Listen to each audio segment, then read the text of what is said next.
CJ McCollum, Damian Lillard, Yusuf Nurkic, they're locks in this starting rotation.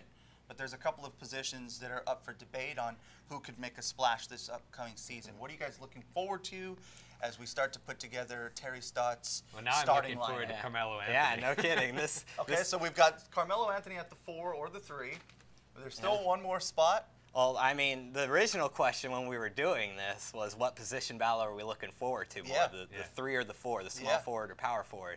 And my answer was the power forward. Agreed. Strictly because of Caleb Swanigan.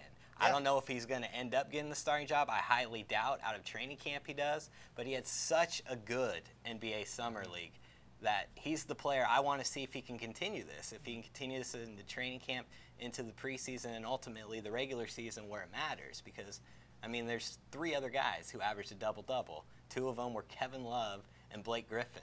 When you put your name in that type of company, I mean, Summer League stats. He's the one you got to be excited about right now. And so, to me, that position, and because it's not on lockdown at all right now, maybe he'll surprise. What do you think? I don't think they're really even that much of competitions, to be honest. Your 4th and 5th best player on the Blazers are Al-Farouq Aminu and Mo Harkless. And most likely, no matter who starts, maybe Noah Vonleh is going to start at the 4. But whoever starts, those 2 are going to get the majority of the minutes at those positions, and they should. And the reason I'm excited about Swanigan too, but the reason I don't think that he should be the starter is because I don't think his defense is, I mean, maybe he'll prove me wrong, but at this point, you know, scouts have been pretty clear that his defense isn't really at an NBA level. And Harkless is one of the team's best defenders, and Aminu is their best defender. And when you have 2 minus defenders in Dame and CJ up top, you've got to have good defenders to clean up their mess. All of a sudden, there's options at that 4 position that maybe weren't around or you didn't feel quite as confident about. I agree. I think Al-Farouq Aminu, that's his job, at least for the time being.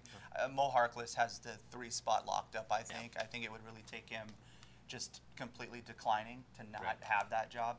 But yeah, I mean, you wonder what Ed Davis will be like health-wise. Is his shoulder all right? Will he be like the player he was a season and a half ago, or is he done? That type of thing. Like I said, Al-Farouq Aminu will be another one. Caleb Swanigan, I think, is intriguing for a lot of people. He's bringing a lot of excitement to it. He plays tough. He's hard-nosed, and that's one of the things that people fall in love with here over the last year and a half or so. You know, it's a Yusuf Nurkic type dude that's not afraid to get in there and get dirty. And so I think that that will be fun, and I think above all else, I think he's going to push some of these cats to be better. And Noah Vonleh as well. I mean, the way that last season ended and the valuable minutes that he got, I think that he can be a contributor as well. He's got to develop some type of mid-range, and I wonder how far along that's come in his arsenal. And that's one thing Caleb Swanigan could potentially add for the Blazers, is a bit of a mid-range jump.